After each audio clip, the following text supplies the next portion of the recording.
जिला मुख्यालय की सीमा पर स्थित ग्राम हमा का शासकीय विद्यालय इन दिनों बेतहाशा गंदगी, अतिक्रमण और अव्यवस्थाओं की चपेट में है।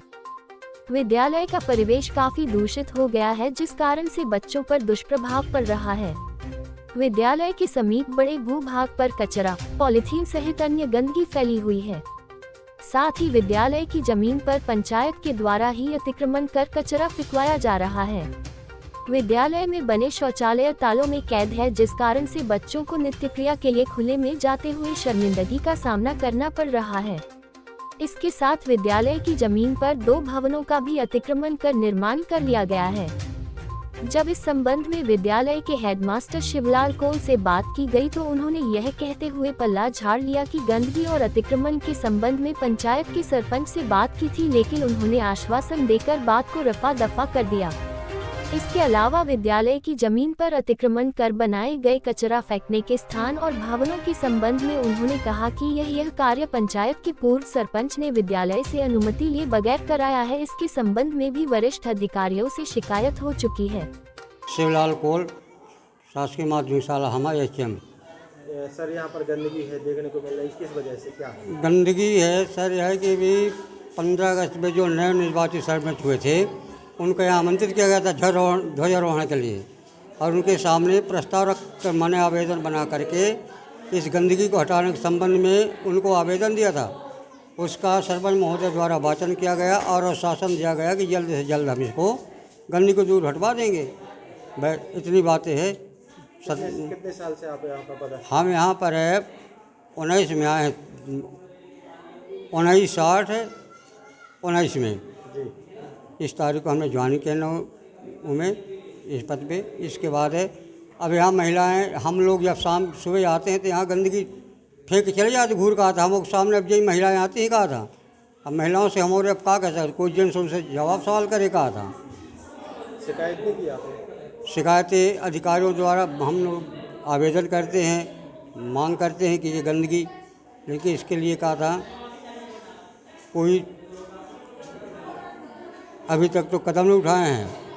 मैंने स्थानीय जो सब छोटी इकाई प्रशासन सरपंच होता है तो उनके लिए आवेदन देकर उनसे मांग करेगा। उन्होंने आश्वासन दिया कि हमने ये गंदगी हटवा देंगे, बस इसके बाद और सही किया ज़्यादा हम कुछ है। जैसे कि छात्रों की टॉयलेट बंद है, ताला लगा हुआ है, क्यों लगा है, क्या है? कहाँ गया कि यहाँ के भाई कार्यक्रम में अभी आज ये स्वास्थ्य परीक्षण टीम आई है, इस कारण से लड़के इसमें बिजी हैं। बाकी ये टॉयलेट खुला होगा, ये बालिका वाली है ना, ताला लगा हुआ है यहाँ के भी हैं। तो ये बालिकाएं भाई वहाँ जाती, महिलाएं जाती हैं। कहा था हम लोग सोचते खुला होगा, कहा था हम लोग दूसरे में बेचते थे, वहाँ भी ध्यान नहीं दे पाए। कहा था कि टॉयलेट खुले हैं कि नहीं खुले हैं। बालिकाएँ यहाँ जाती हैं, यहाँ बालिका आवाज़ लगा होगा, कहा था हमने नहीं ध्यान दिया, कहा कि लगा कि नहीं लगा, ये महिलाओं का काम है। बाउंड्री के अंदर आपके क्षेत्र में ये कचरा प्लांट कचरा के लिए बनाई गई होती, ये क्यों बनाई गई, किस वजह से? आपने विरोध नहीं किया इसका? हम लोगों के संबंध में कोई पूछा नहीं गया कि ये तो पता है कि ये जो गांव का कचरा उसमें डालें, सरपंच द्वारा बनाया गया है, लेकिन यहाँ के जो लोग हैं तो उसका उपयोग नहीं कर रहे हैं, यहाँ सामने फेंकते हैं। कहा था क्यों बनाया गया है, स्कूल के अंदर क्यों बनाया गया है? स्कूल के अंदर हम इस संबंध में हमने बताया क्योंकि सरपंच भूतपूर्व सरपंच बनवाए हैं ना, तो हमें ये निर्धारित बताया गया कि ये कहाँ बनना चाहिए, पंचायत के अंतर्गत है। तो ये हमने बता सके कि उनका यहाँ जगह बनाने के लिए निर्धारित है कि पंचायत के अन्य जगह बनाना चाहिए। कहा जैसे कि बाउंड्री के अंदर बना है वो, तो आपकी स्कूल के अंदर आती है? आता तो हमारे स्कूल के कंपाउंड में है, लेकिन इसका कारण ये है कि अभी तक इसका कोई सीमांकन है नहीं। तो अपन लोगों को ये पता नहीं कि माध्यमिक शाला के नाम से कितना यहाँ पर ज़मीन अलाट है, न उसका खसरा बंदी सब कुछ है, न कुछ है नहीं। कहा था तो हम लोग क्या प्रमाण कर देंगे ये पूरा हमारा ग्राउंड है विद्यालय का? सरपंच ने नहीं बताया? नहीं बताया, वो तो कहते ये पूरा मौखिक रूप से है, इतना है। जब बन रहा था आपने विरोध नहीं किया इसका? हमने कई विरोध करेगा, नहीं किया विरोध हमने। बोले कि वो यहाँ बनना है, हमने कहा बने तो अब राजस्व विभाग का काम होगा, तो आप उनके द्वारा बनाया गया, हम क्या बता सकते हैं इसको संबंध में। जिम्मेदार भले ही खाना पूर्ति कर अपने आप को सही बता रहे हो, लेकिन विद्यालय में आने वाले बच्चों को इन अव्यवस्थाओं से भारी परेशानी हो रही है।